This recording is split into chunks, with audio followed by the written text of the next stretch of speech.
Hello दोस्तों, नमस्कार। Exist academy में आप सभी का हार्दिक स्वागत एवं हार्दिक अभिनंदन है। कैसे हैं आप सभी? उम्मीद करते हैं आप सभी अच्छे होंगे, ज़बरदस्त होंगे और आप लोगों की तैयारी बहुत ही बढ़िया तरीके से चल रही होगी।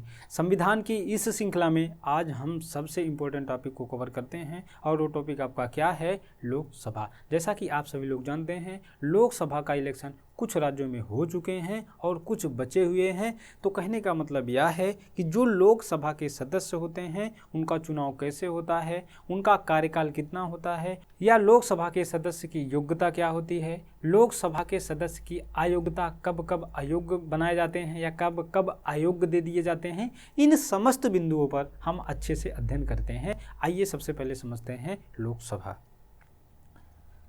अनुच्छेद 81। देखिए, अनुच्छेद 81 की बात करेंगे तो अनुच्छेद 81 में लोकसभा का गठन के बारे में बताया गया है। अनुच्छेद 81 में लोकसभा के बारे में बताया गया है। यह लोकसभा का पहली बार गठन 1952 में किया गया था। लोकसभा का पहली बार गठन कब हुआ था? 1952 में हुआ था। और इस लोकसभा को जनता का सदन कहते हैं।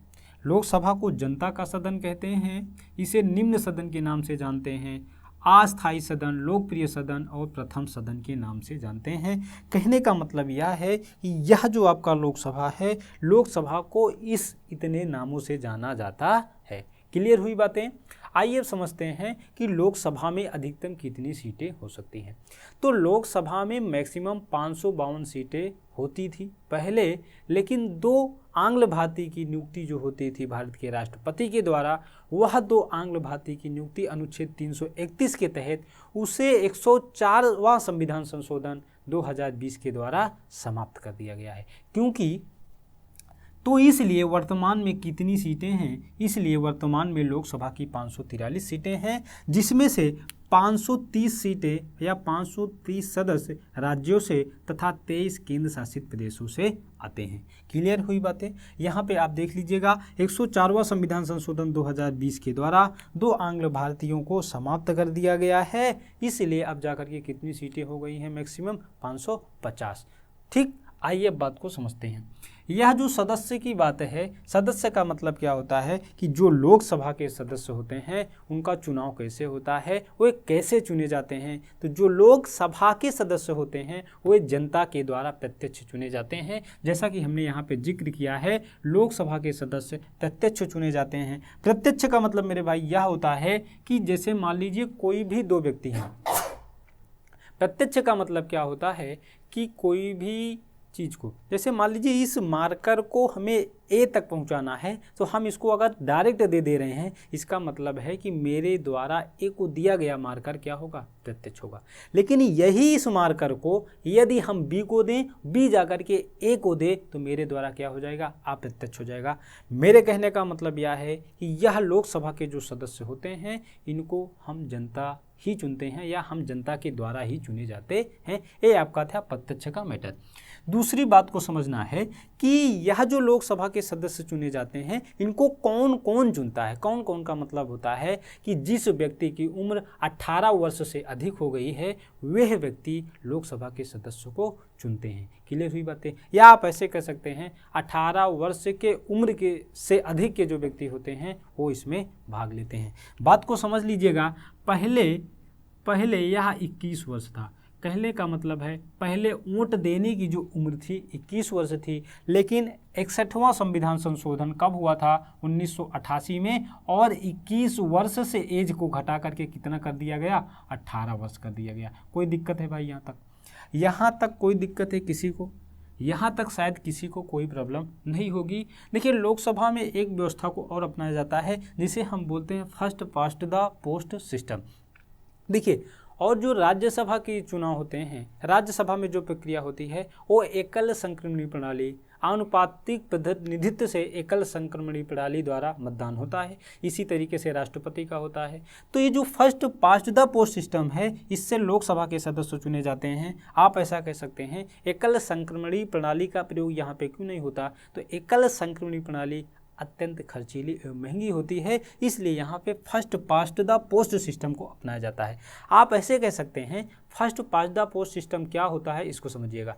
First past the post system वह होता है जिस प्रत्याशी को वोट ज़्यादा मिलते हैं। मतलब कहने का यह है कि जैसे मान लीजिए एक किसी क्षेत्र विशेष में लोकसभा क्षेत्र में 3 प्रत्याशी हैं, अब इनमें से सबसे ज़्यादा वोट जिसको मिलेगा वही क्या हो जाएगा, वही चुनाव में विजयी हो जाएगा। क्लियर हुई बातें कि नहीं, यहाँ पे बातें क्लियर हुई कि नहीं। अब आइए सबसे इम्पोर्टेंट पॉइंट को समझते हैं कि लोकसभा के सदस्य की योग्यता क्या होती है। बहुत सारे ऐसे लोकसभा के सदस्य होंगे जो चुनाव लड़ रहे होंगे और उनको अपनी योग्यता के बारे में नहीं पता होगा। आइए समझ लेते हैं यहाँ से लोकसभा के सदस्य की योग्यता क्या होती है। एक पहली योग्यता होती है और पहली सबसे महत्वपूर्ण योग्यता है वह भारत का नागरिक हो।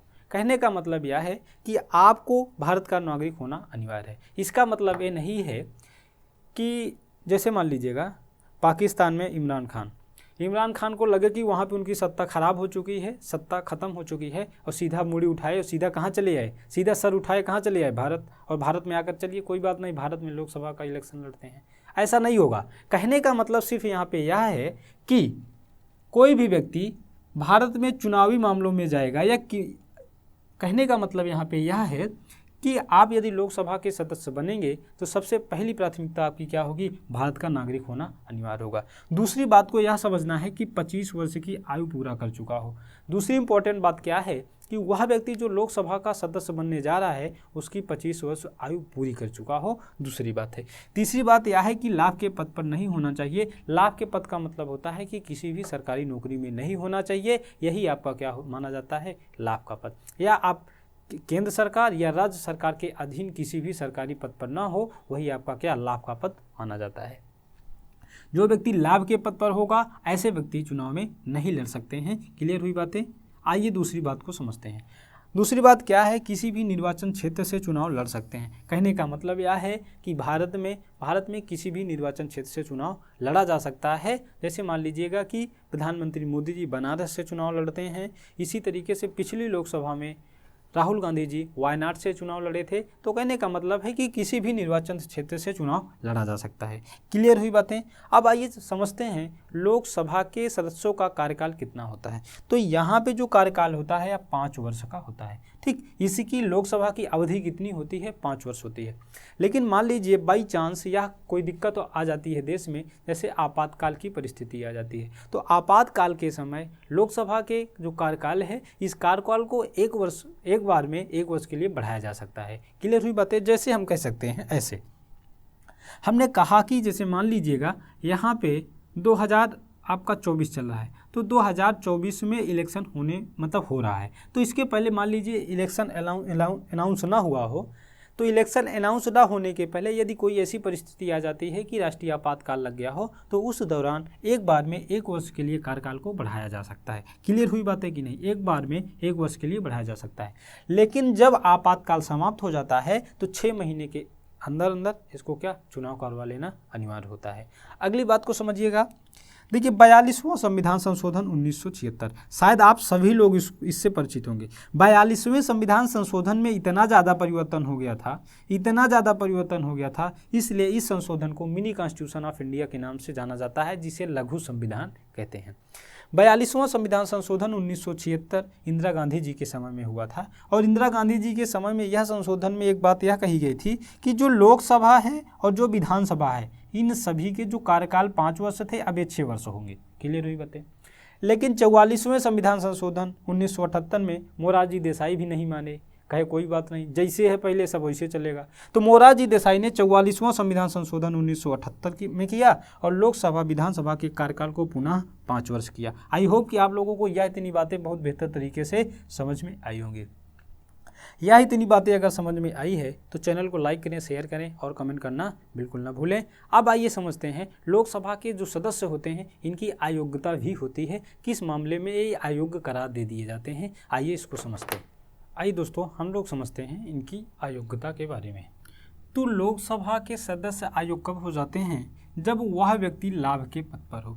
जब वह व्यक्ति लाभ के पद का मतलब होता है कि सरकारी नौकरी में होता है तो उसे लाभ का पद माना जाता है और वह अयोग्य हो जाता है। ठीक, इसी तरीके से विकृत चित्त का मतलब क्या होता है, विकृत चित्त का मतलब होता है पागल, मतलब न्यायालय द्वारा उसे पागल सिद्ध कर दिया गया हो या पागल करार दे दिया गया हो, उस संबंध में भी वह अयोग्य हो जाएगा। दूसरी बात को समझना है कि दिवालिया, यदि वह दिवालिया हो जाता है, दिवालिया हो, तब पर भी क्या हो, अयोग्य हो जाता है। इसी तरीके से किसी अन्य देश की नागरिकता ले ली हो, कहने का मतलब यह है कि भारत की नागरिकता को छोड़ करके वह किसी अन्य देश की नागरिकता स्वीकार कर लेता है, तो वह भी संसद सदस्य के रूप में अयोग्य माना जाता है। कहने का मतलब है कि वह संसद सदस्य नहीं बन सकता है। आइए और बातों को समझते हैं। जो आप पढ़े होंगे रिप्रेजेंटेशन ऑफ पीपल एक्ट 1951, उसके आधार पर भी संसद के सदस्य कब कब अयोग्य हो जाते हैं, उसी में से कुछ इंपॉर्टेंट पॉइंट को हमने लिया है। लोक प्रतिनिधित्व अधिनियम 1951 यह कहता है यदि निर्वाचन से संबंधित कोई भ्रष्ट आचरण किए हैं या भ्रष्ट आचरण के तहत दोषी पाए गए हैं, तब पर भी आप क्या हो सकते हैं, अयोग्य माने जा सकते हैं। दूसरी बात को समझना है, या तो कोई अपराध आप किए हों और अपराध सिद्ध होने पर 2 वर्ष या उससे अधिक की आपको सजा मिली हो, तब पर भी वह सदस्य क्या हो जाएगा, अयोग्य माना जाएगा। अगली बात को समझते हैं, आय से ज़्यादा संपत्ति रखता है। आय से ज़्यादा का मतलब समझ पा रहे होंगे, आय से ज़्यादा संपत्ति रखते हैं, तब पर भी जाकर के क्या आप अयोग्य माने जाते हैं। निर्धारित समय सीमा के भीतर चुनावी खर्च का ब्यौरा देने में यदि आप असफल हैं, तब पर भी आप संसद सदस्य के रूप में अयोग्य माने जाते हैं। अगली बात को समझना है, दल बदल के आधार पर अयोग्य हो सकते हैं। जैसे दल बदल का मामला होता है कि आप जिस पार्टी से चुनाव लड़ रहे हैं उसके खिलाफ मतदान करेंगे, जिस पार्टी से आप चुनाव लड़े हैं उसके खिलाफ में आपको मतदान करना है, या आप दल बदल करके किसी और पार्टी में शामिल होते हैं, दल में शामिल होते हैं, तो उसमें क्या होता है कि अयोग्य माने जाते हैं। तो ये दल बदल की थोड़ी सी कंडीशन क्या है, ज़्यादा है। दल बदल की यह क्लास आप लोगों की एग्जिस्ट एकेडमी के यूट्यूब चैनल पर पड़ी है, आप वहाँ से इसको अच्छे से देख सकते हैं। लोकसभा के जो सदस्य होते हैं ये अपना त्यागपत्र किसे देते हैं, तो लोकसभा के सदस्य अपना त्यागपत्र लोकसभा के अध्यक्ष को देते हैं, जैसा हमने यहाँ पे मेंशन किया है। अगर रही राज्यसभा की बात करते तो राज्यसभा के सभापति को दिया जाता है। ओके, आई होप कि आप लोगों को यह सेशन बहुत बेहतर तरीके से समझ में आया होगा, और यह बातें आप लोगों को समझ में आई है तो चैनल को लाइक करें, शेयर करें और कमेंट करना बिल्कुल ना भूलें। Okay, thank you.